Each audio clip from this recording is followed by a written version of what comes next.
Hi, I'm Erin, and I write fantasy fiction and poetry. And I'm Kara House, and I write fantasy and science fiction. And in this video, we're going to be talking about just background information in general. How does that work when you're writing, a whole work? How much do you reveal? How much do you hide? What, pace do you kind of litter in the different details? So to kind of start with that, we're going to start with character backstory. So, before we get into this, some of it we might kind of have the same answer for the different aspects or whatever, but we don't know, there might be some differences. So, you can find out along with us.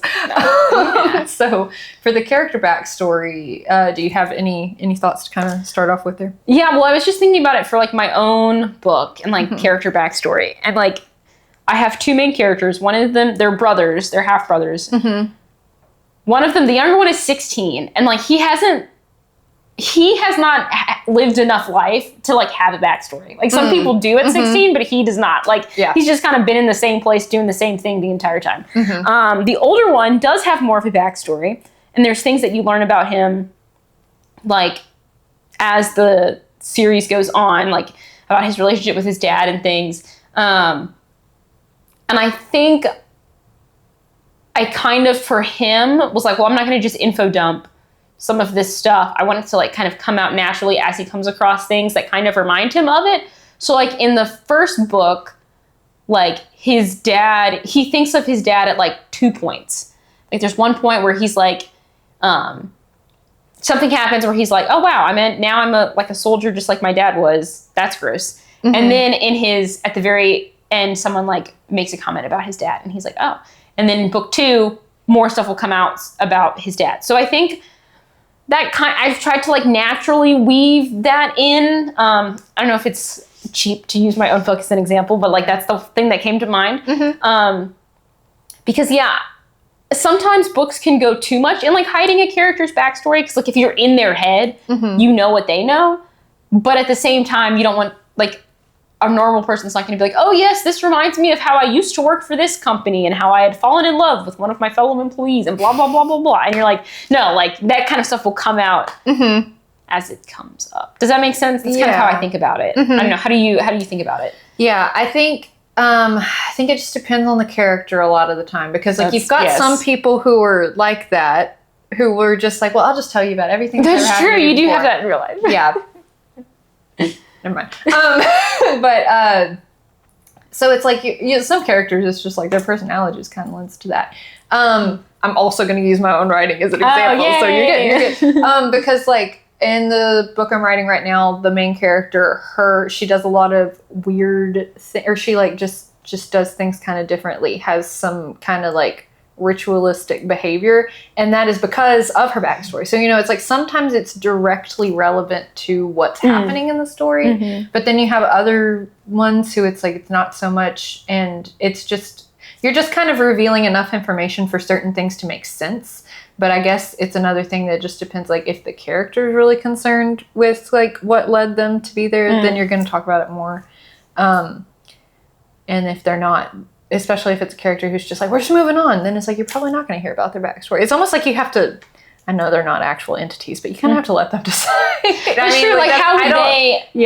How are they going to talk about where they came from and interact with it? Yeah. Mm-hmm. Yeah, exactly. No, yeah, that's a good point. How would the character present their backstory to other people? Right. Are they going to run up to people and be I used to be the prince before I was betrayed? Yeah. Or are they I really don't want anyone to know that I was betrayed because that's embarrassing or something, Exactly. So, but then I think another kind of question about character backstories is especially if you have a character who we see into the thoughts of, if they're reflecting on it, is you have to be so careful not to do flashbacks in a bad way or an info dump. Mm-hmm. I don't know. Do you have any thoughts about avoiding that, or how to sprinkle that in there? I think that's tough because there's a lot of stuff in writing advice about avoid info dumping. Mm-hmm. And when I did my earlier drafts of my first book, it was I went too far into not info dumping to where when you guys were reviewing it in a writing group, you guys were what I don't know. I can't tell what they think about this. Or like, what's going on here? And it's like, oh, I can explain a little bit more. So like, you don't want to go too far into like obscuring information. But yeah, I kind of feel like just what you said about like thinking about how the character would think about it. Yeah, it's like a really good. I don't know if I have anything to add beyond that. I don't know. Did you have no? Okay, yeah. I was like, I think that seems like a good lens to view it through. Right. Yeah. So then moving on from characters. What other character is there but the world that the story takes place in? Excellent. Good job. Transition. Thank you. So yeah, same question, but in that context. Because you've got, in your book, well, I guess you can talk about other books if you want to, if you'd be so inclined, but a very rich kind of thing going on there with different elements. Yeah. So how do you kind of approach that? Well, I think with world building, like, again, I don't want to be like, the characters are like, oh yeah, like, let me explain to you this thing in like a very robotic way. Yeah. But I think a lot of it just comes out like, oh yeah, like, religion is a super important part of this country that they're in. And so like, you realize that it's super important because it just touches everything. So like, it doesn't have to be explained because like everything they do is like around it. And then for stuff that like, there's stuff that the characters don't know about like the history of the world that I think is going to like come out later in the narrative, like as they uncover. So like the way I did my book, you kind of like learn about it as the characters learn about it. But I don't think that's the only way to do it. And I'm sure there's books that do that differently.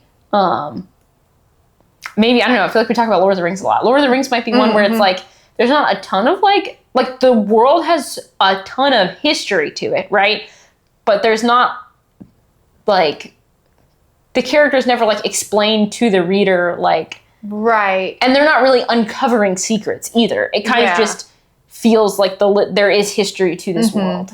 Yeah, like you've got, okay, I'm probably going to make a comparison that's going to be missing some nuance, but you've got like the elves and the dwarves, and when they have their conflicts, because they do things so differently, they are just kind of like, we do this differently than you do, not like, this is why. Like, let's recount the entire history that brought us here. It's and like, there is history to that, but like, there's so much more history in Lord of the Rings than is in the 3 Lord of the Rings books. Yeah, and what's relevant to you reading the book is knowing that there's so much that you don't know that has brought them to that point.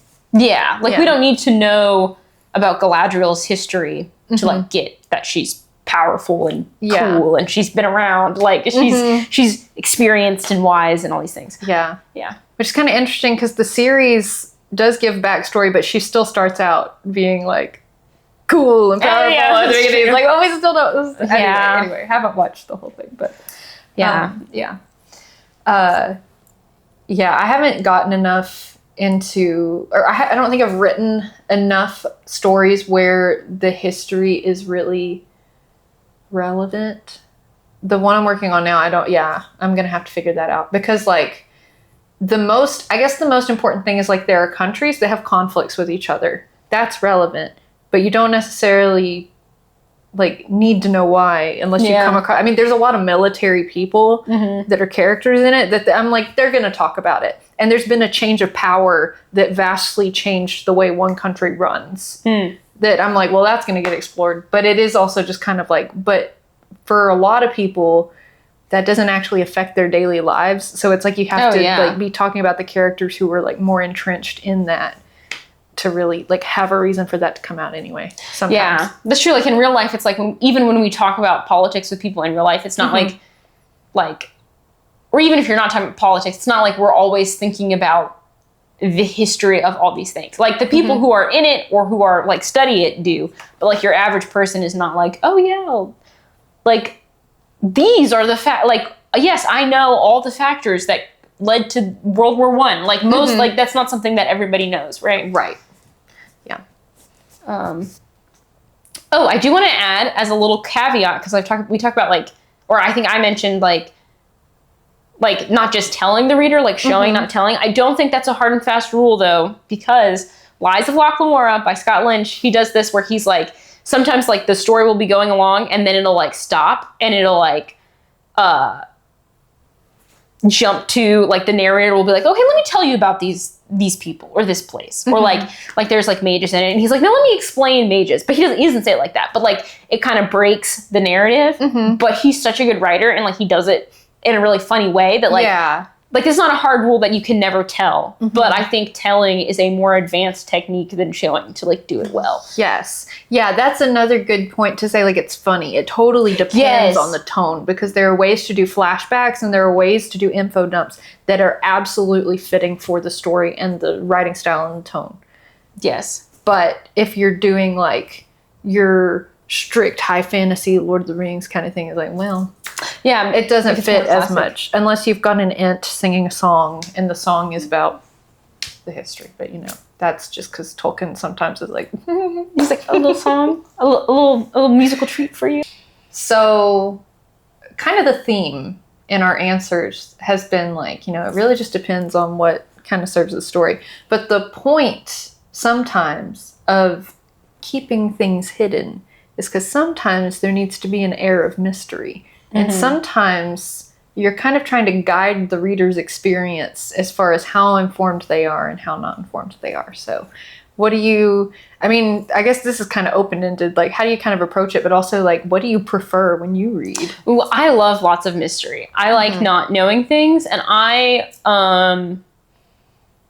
like not knowing things. Though it can be taken to a point where I get frustrated. Like, I don't know if this is a hot take, but like the Southern Reach series, I got really frustrated with the fourth book because it was like, I really liked the first book because there's lots of mystery, you don't know how things work. And in the fourth book, I was like, there's still like the same level of mysteries. There's just like slightly more mystery. Like, it's just like different. Like, I don't know. So I don't like when it's like super dragged out to be mysterious kind of for no reason. That was how I felt about it. I could be argued to have a different opinion, but that was my gut reaction. Anyway, I like not knowing, but I do think it can be easy. Like, one thing we talk about in our writing group is like, are we holding back too much? Like, trying too hard to create the mystery when like you could give more than you think, and the reader would still be like, not know what's going on. Yeah, because as the author, you know, well, obviously, if this character mentions this town, they're going to put together all these things. Right. And it's like, well, no, you can say that character's from that town, and that's not going to like destroy your mystery. And it might actually help create a better sense of mystery, because then when the reader does figure it out, they're like, oh my gosh, and that person was from that town. I should have known that they were the one that did this thing. Yeah. Or whatever. Yeah, that makes sense. Yeah. I think the main thing is just to make it to where it's like, you don't want to be confusing in a way that is like you said, frustrating or off-putting, or like makes it difficult to follow the story. I mean, of course there's going to be exceptions because there are very kind of avant-garde books. Right. That is something just like that. Yeah. I mean, I haven't read House of Leaves, but that's coming to mind from what I've heard of it, where you're just like, I don't even know what's happening. But I mean, like, in general, with the characters you're given at any point, the Maze Runner may be a good example of this. Oh, where okay, you kind of start out with a character who really doesn't have very much information. There's a lot of mystery, lots of questions. But you know who that character is, and you know where they are. And you can see them going through, like, it should at least be that there's something you can follow, not just like this crazy thing where you're like, I really have no idea what's going on, even with the character where they are trying to like get the answers to these questions, I guess. Yeah. Yeah. And then like, I mean, I guess it also depends how figure-outable you want your ending to be. That's true. Because sometimes if you want your reader to not be able to figure it out, well, I probably don't want to. I'm just kidding. I mean, yeah, if that's your goal, then yeah, you're going to want to hide information. But if you want it to be a guessable plot, or for them to at least be able to like make some guesses, even if they can't figure out the whole thing, like, you know, there should be a sense of progress, I guess. Yes, I think that's a good point. Yeah, because like what you were saying with that one where it's like we're at the same level of not knowing. That's how I felt, yeah. Right, yeah. But it's like you should be able to, the picture of what you know should expand to some degree. And then it's kind of like the Sanderson's laws of magic a little bit, where it's like you have the original thing and then you're just going to build on that. Like when adding new things in, it's like with the mystery, you kind of have that same idea where it's like, oh, okay, our main questions that we have now been uncovered. Now there are things that might be connected to that we still don't know. Rather than like you don't necessarily want to just pull something completely out of left field. I mean, like you can do that, but a lot of the times that's when it just kind of gets a little crowded. And I think especially if you're a beginner writer, I'm like, yeah, probably better not to try the like, wow, actually, everything was a red herring. Yeah. But I mean, you know, like if you're a beginner writer, you can also do whatever you want. But that is hard. I think that is harder to pull off than what you were saying of like, okay, going deeper and deeper into the mystery, and then it uncovers other things. And Yeah. All right. Well, I think that is all we have to say on that.